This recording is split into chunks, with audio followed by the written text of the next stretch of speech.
Howdy, howdy. Dylan with Huntsville Guns. I was getting ready to close up the shop. We're going to take the kids out of town for spring break, and I had a customer call me and wanted to drop off a gun so I could get some parts ordered before I left town. This is one of those firearms I've never seen before. It's just fairly unusual that I see a gun come in the door that I have no knowledge of, but this is one of those.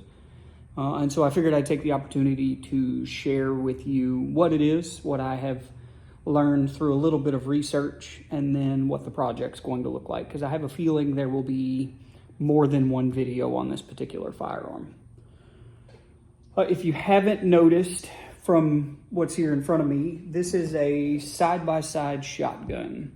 This is, let me preface by saying I am not Hungarian and I barely struggle to speak English, so Hungarian pronunciation isn't going to work for me. But this is a FEG, F-E-G, which is an abbreviation for Frommer Patent something, something, something, something, something. This is a Hungarian-made side-by-side 20 gauge. It's actually a really beautiful gun, and it's kind of laid out in a way that is somewhat unusual to me. And so I want to walk you through kind of some of the features of it. I've got the stock pulled off because that's actually part of the reason it's here. But I can give you the basic rundown of what it is. And then we'll talk about the project itself. So, like I said, side-by-side 20 gauge.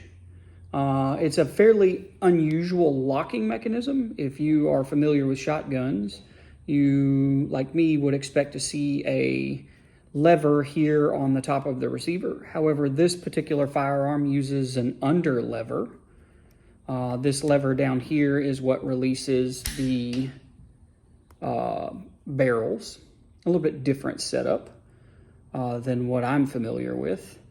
The designer of this particular firearm, there are a few patent drawings online. Is a gentleman with the last name Frommer, F-R-O-M-M-E-R.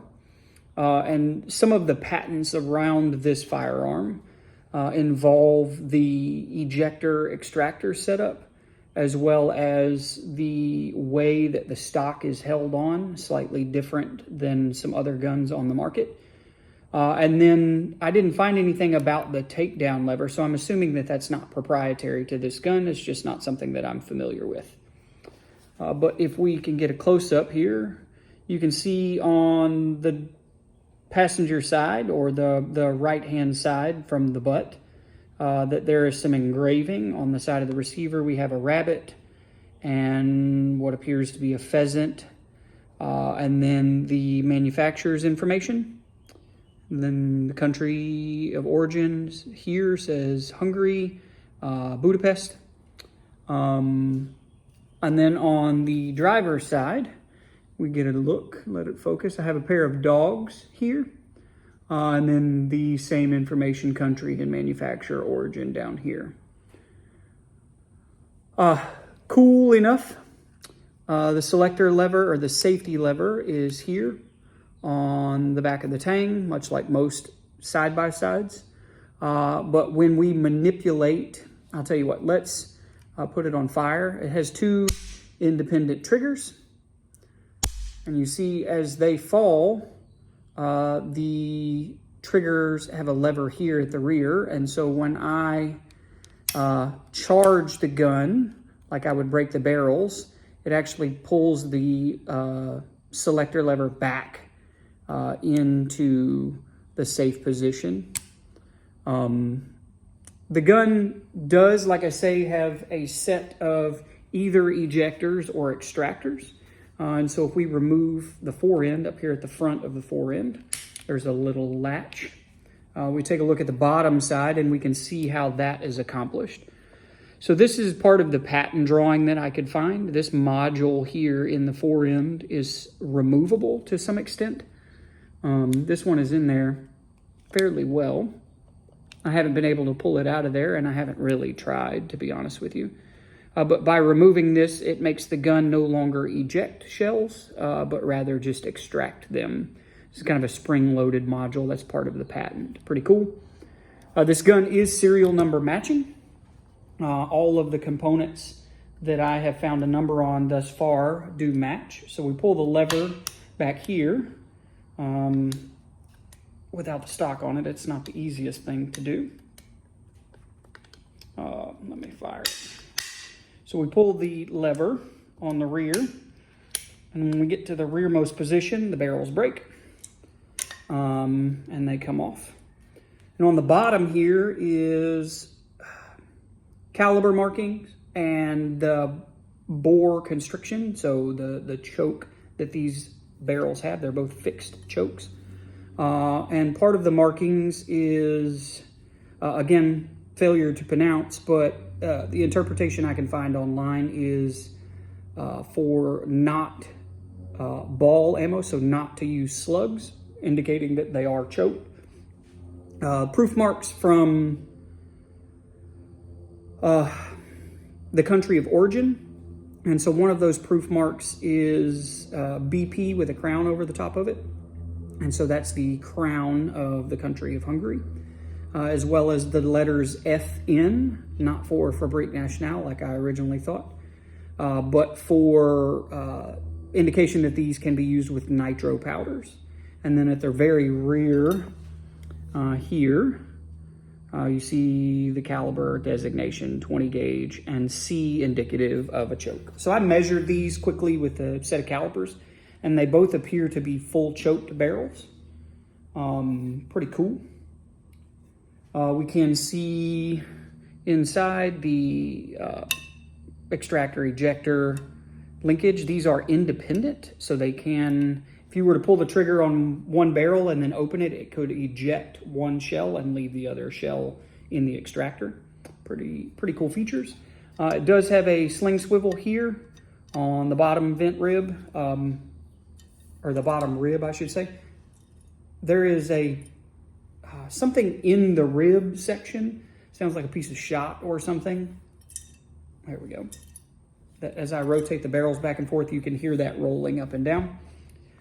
And then we get to the receiver. And here on the table, we have more proof markings and the serial number marking as well. This is a 4-digit serial number. There's not a whole lot of information online about these guns in particular. But from the best I can gather, the earliest serial number recorded is in 1927. The patent drawings I found circa 1924, 1925. And the early production numbers are all 4-digit numbers.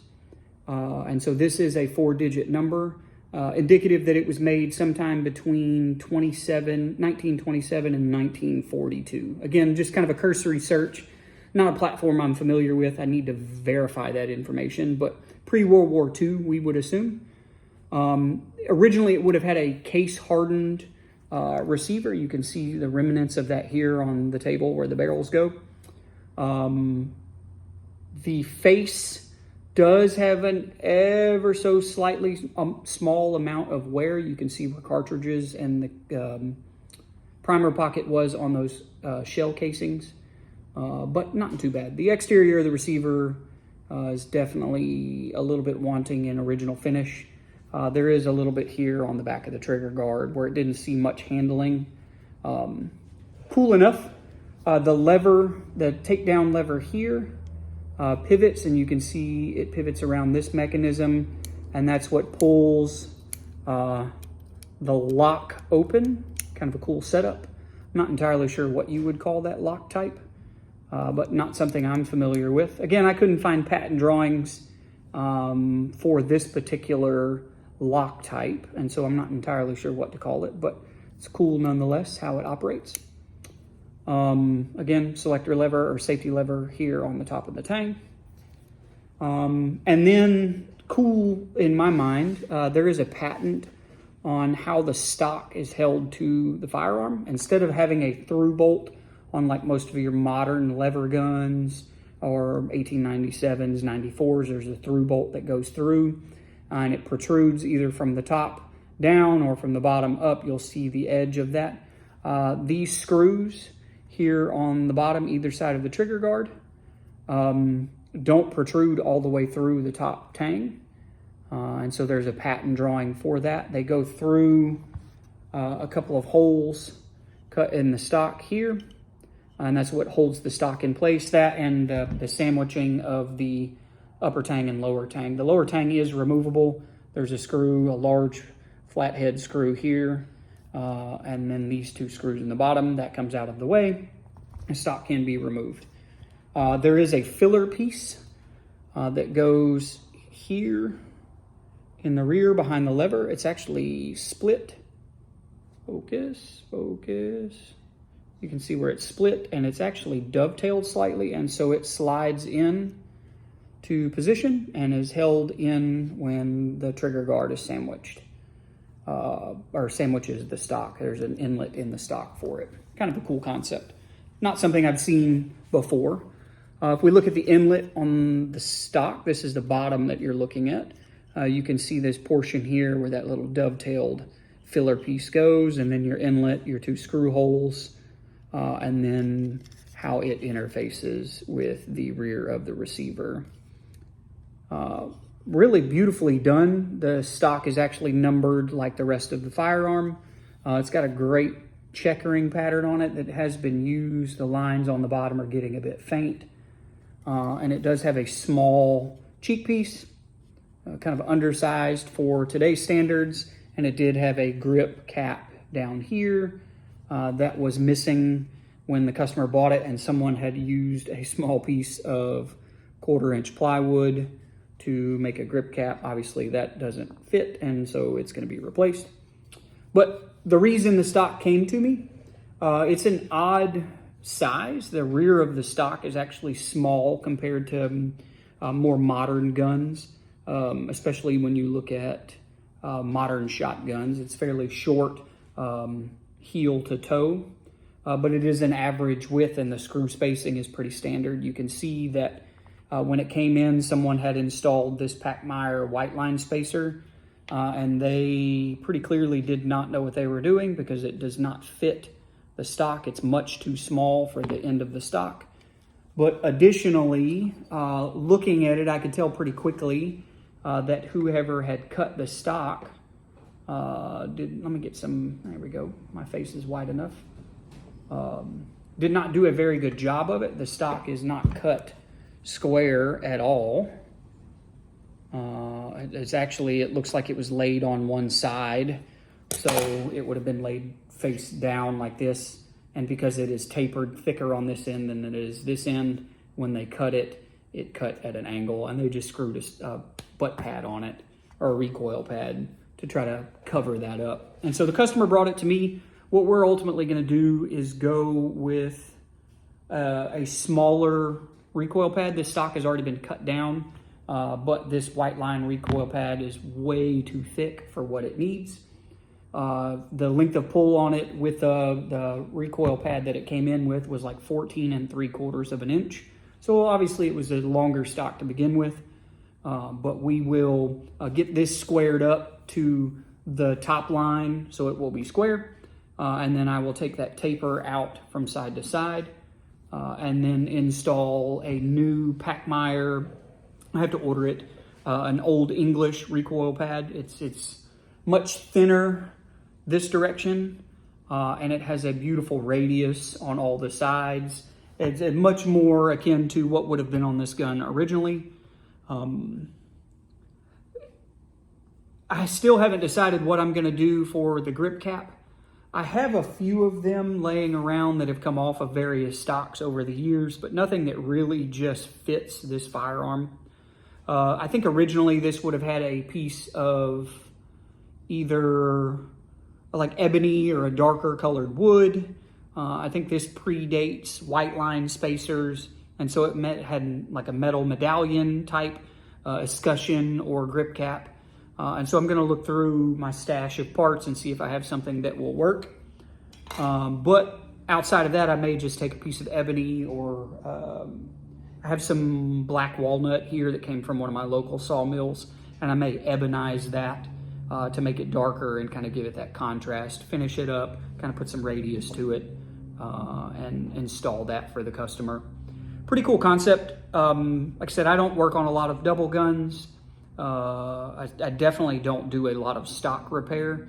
This is, butt pads are easy enough. I have a fixture to grind them, but squaring the stock up is kind of outside. I mostly do general gunsmithing, and by that I mean diagnosing something that's missing or damaged and fixing it. In this case, it happens to be a piece of walnut. I don't know a whole lot about this platform. I've kind of given you all the information I have. A quick cursory search online showed that there's only 1 or 2 of these of the same vintage that have sold within the last year. Gunbroker didn't yield a lot of results as far as pricing goes. The customer got what I think is an outstanding deal on this particular gun, even in its current condition. I think he's only in it $300 or $400, so very affordable for a beautiful, kind of unique double gun. So I'm going to try to get it taken care of and put back together for him. Like I said, kind of lipstick the pig a little bit, if you will, dress it up and put it back into a fireable condition. It is a 20 gauge, and I do have some 20 gauge on order from another customer project. And so hopefully after we get a chance to put it all back together and button it up, we can get a little bit of range footage, kind of go from start to finish. If you do know more about this platform, I did find one website that kind of alludes to this being called 29M, the style being the Frommer FEG 29M. I still need to verify that. If you do have some information about it, I'd love to have some reference material and some resources I can share with the customer. Feel free to shoot them my way, huntsvilleguns.com. The contact button up there at the top is the easiest way to get a hold of me. You can shoot that stuff over.